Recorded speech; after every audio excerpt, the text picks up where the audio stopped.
ছেলেটা বলল, আপু আসলে আমি ভিক্ষে চাইনি তো, সবাইকে যেভাবে বলি সেভাবে বলছি আপনাকে। আরজু বলল, কাউকে এভাবে বলবেন না, আপনি ওনার সম্মান নষ্ট করছেন। আমি এখনই গিয়ে ওনাকে বলবো যে আপনি আমাকে কি কি বলেছেন। কথাটা বলে আরজু চলে যেতে নিলে ছেলেটা তাড়াহুড়ো করে সামনে দাঁড়িয়ে কাচুমাচু মুখ করে বলল, এই আপু দাঁড়ান, আমি আপনাকে কি বলেছি? কিছুই তো বলিনি, শুধু বলেছি ভোটটা ভাইকে দেবেন। আরজু বলল, যা বলার সোজা ওনাকে গিয়ে বলবো। যখন একবার বলেছি ওনাকে বলবো, তার মানে ওনাকেই বলবো, আর কাউকেই বলবো না। সামনে থেকে সরে দাঁড়ান, না হলে এটাও গিয়ে বলে দেব।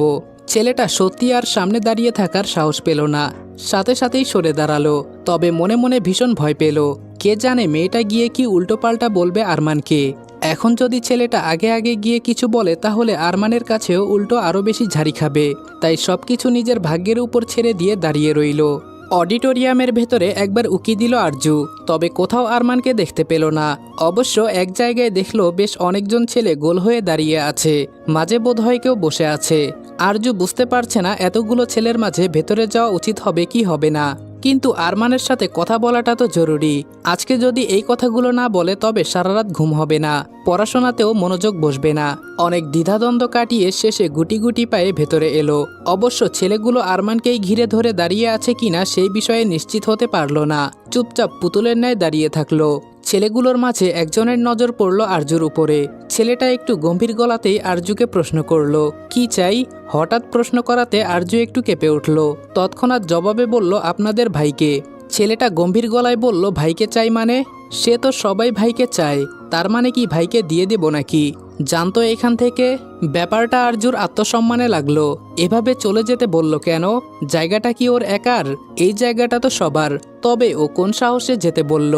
কিঞ্চিত রাগী গলায় বলল, জায়গাটা আপনার নামে লেখা নেই, আপনি আমাকে এখান থেকে চলে যেতে বলতে পারেন না। তার থেকেও বড় কথা, আমি আপনাদের ভাইকে চাই বলতে বুঝিয়েছি আমি ওনার সাথে কথা বলতে চাই। আপনাদের মাঝখানে কি আপনাদের ভাই বসে আছে? কণ্ঠটা শুনে আরমান বুঝতে পেরেছিল যে আরজু এসেছে। ইচ্ছে করে কিছুই বলেনি, শুধু আরজুর কথাগুলো শুনছিল আর মিটিমিটি হাসছিল। তবে এবারে আর চুপ থাকতে পারল না, একটু ভাব নিয়ে গম্ভীর গলায় ছেলেদেরকে উদ্দেশ্য করে বলল, সামনে থেকে শর্ত তোরা। কে আমাকে চাইছে? সরি, কে আমার সাথে কথা বলতে চাইছে আমিও একটু দেখি। ছেলেগুলো সরে গেল আরমানের সামনে থেকে। ধবধবে সাদা পাঞ্জাবি আর গায়ে জড়ানো কালো রঙের শাল, পায়ের ওপর পা তুলে চেয়ারে বসে আছে। বেশ রাজকীয় ভঙ্গিতেই বসে আছে আরমান। অন্যান্য দিন পাঞ্জাবির সাথে একটা সানগ্লাসও ঝুলে রাখে, তবে আজকে সেটা দেখা যাচ্ছে না, ভুলে গেছে বোধহয়। সচরাচর হাতে যে সিলভার ডায়ালের ঘড়িটা পরে তার বদলে আজকে কালো বেল্টের একটা ঘড়ি পরেছে, বোধহয় গায়ের শালটার সাথে মিলিয়ে পড়েছে। চুলগুলো অনেক দিন হলো কাটা হয় না, কয়েকটা লম্বা চুল কপালের উপরে পড়ে আছে আলগোছে। আরজুকে দেখে আরমানের ঠোঁটের হাসিটা আরও প্রশস্ত হলো। আরজুকে নিজের দিকে তাকিয়ে থাকতে দেখে আরমান ভাবল নিশ্চয়ই মুগ্ধ হয়েছে ওকে দেখে। হওয়ারই কথা, সামনে এমন সুদর্শন একজন পুরুষ দাঁড়িয়ে থাকলে কোনো নারী মুগ্ধ না হয়ে থাকতে পারবে না।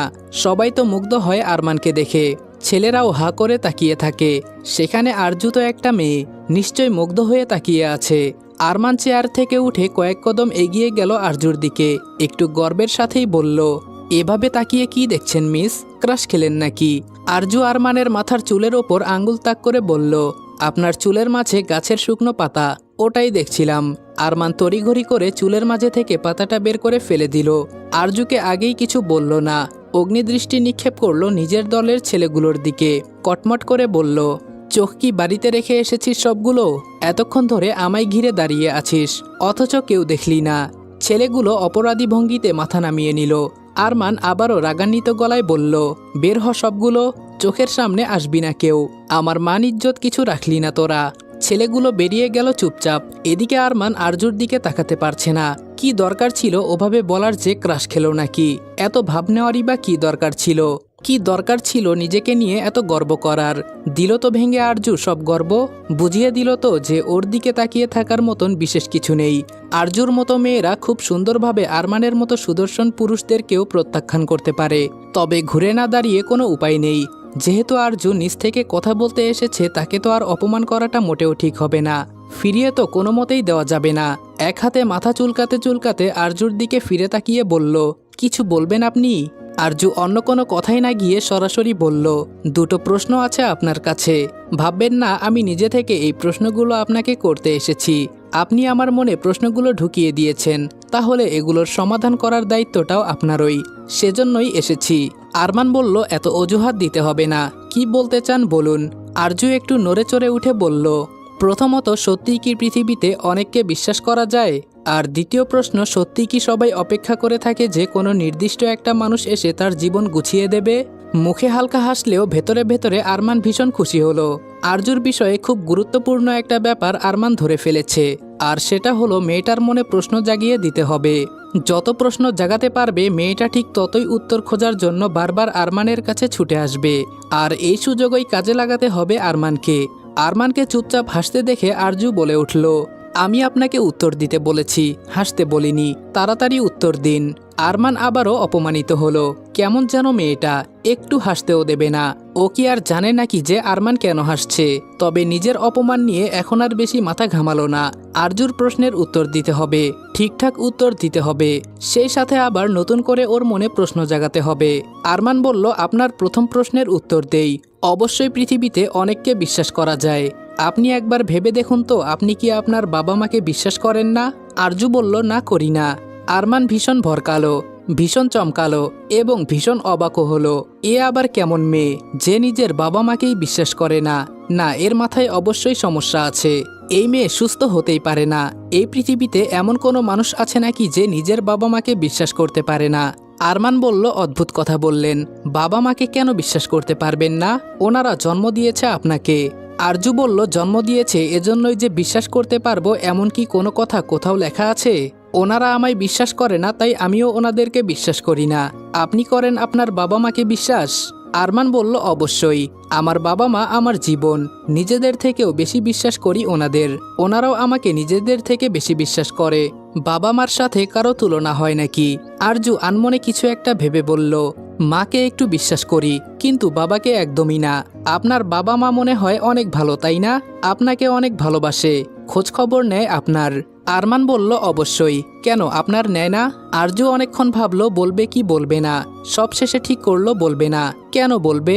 আরমান কে হয় আরজুর? কেউই না। কথাটা সম্পূর্ণ এড়িয়ে গিয়ে বলল, সম্পূর্ণ উত্তর পেলাম না। আপনি আমাকে যেটা জিজ্ঞেস করেছেন সেটার নেগেটিভ উত্তর পেয়েছেন। তাহলে আবার ভালোভাবে বোঝান।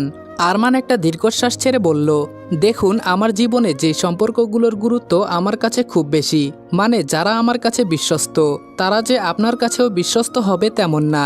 যেমন ধরুন, আমার অনেক ভালো বন্ধু আছে যাদেরকে আমি বিশ্বাস করতে পারি, কিন্তু আপনার তেমন কেউ নেই হয়তো। আবার আপনি বলেছিলেন আপনার আপাকে বিশ্বাস করেন, কিন্তু আমার একটা ভাই আছে যাকে আমি বিশ্বাস করি না। আবার এই যেমন আমি আমার বাবা মাকে বিশ্বাস করতে পারি, কিন্তু আপনি পারেন না। আমি কি বোঝাতে পারলাম? আরজু বলল, আর দ্বিতীয় প্রশ্নের উত্তর? আরমান আলতো হেসে বলল, সেটা তো আপনার নিজেকেই বের করতে হবে। আরজু এবারে হালকা রাগান্বিত গলায় বলল, অদ্ভুত তো, আপনি প্রশ্নটা আমার মনের মধ্যে জাগিয়েছেন, এর মানে আপনি উত্তর দেবেন। আরমান বলল, বেশ, তবে আমাকে সুযোগ দিন বোঝার। আরজু বলল, মানে? আরমান বলল, মানেটা হলো আমাকে আপনাকে বোঝার সুযোগ দিন। আপনি আদৌ এটা চান কিনা যে কেউ একজন এসে আপনার জীবনটা গুছিয়ে দিক? এটা আমায় বুঝতে গেলে তো আপনাকে বুঝতে হবে, তাই না? তাহলে আমায় আপনার সাথে নিয়মিত দেখা করতে হবে, নিয়মিত কথা বলতে হবে। আপনাকে নিজের মনের কথাগুলো আমাকে বলতে হবে। তারপর আমি ধীরে ধীরে আপনাকে বুঝতে পারবো, আপনার বিষয়ে খুঁটিনাটি জানতে পারবো।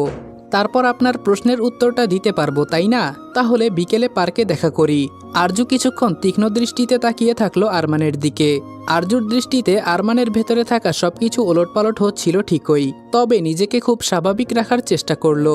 ভয় পেল আরজুর দৃষ্টিতে, তবুও সেটা প্রকাশ করতে চাইল না। মুখে ফুটিয়ে রাখলো হাসি। বেশ অনেকক্ষণ আরমানের দিকে তাকিয়ে থাকার পর আরজু কাটকাট গলায় বলল, আমি বুঝতে পেরেছি, আপনি ইচ্ছে করে এমনটা করছেন। আপনি আমাকে এমন জটিল সব প্রশ্নের প্যাচে ফেলছেন যেগুলোর কোনো সত্যতা নেই, যেগুলোর উত্তর আপনার কাছেও নেই। আপনি আমাকে বিভ্রান্ত করে আমার সাথে কথা বলতে চাইছেন, আমার সময় নেওয়ার চেষ্টা করছেন। মোট কথা, আপনি ষড়যন্ত্র করছেন। রাজনীতিতে যেমন নোংরা ষড়যন্ত্র করেন, ঠিক তেমনই আমার সাথেও সেই নোংরা ষড়যন্ত্র করছেন। ধরা পড়ে গিয়ে আরমানের মুখটা চুপসে গেল। হ্যাঁ, এটা ঠিক যে আরমান ষড়যন্ত্রই করেছে, কিন্তু তাই বলে নোংরা ষড়যন্ত্র না। কোথায় রাজনীতির ষড়যন্ত্র আর কোথায় ভালোবাসার? মেয়েটা কার সাথে কিসের তুলনা করছে?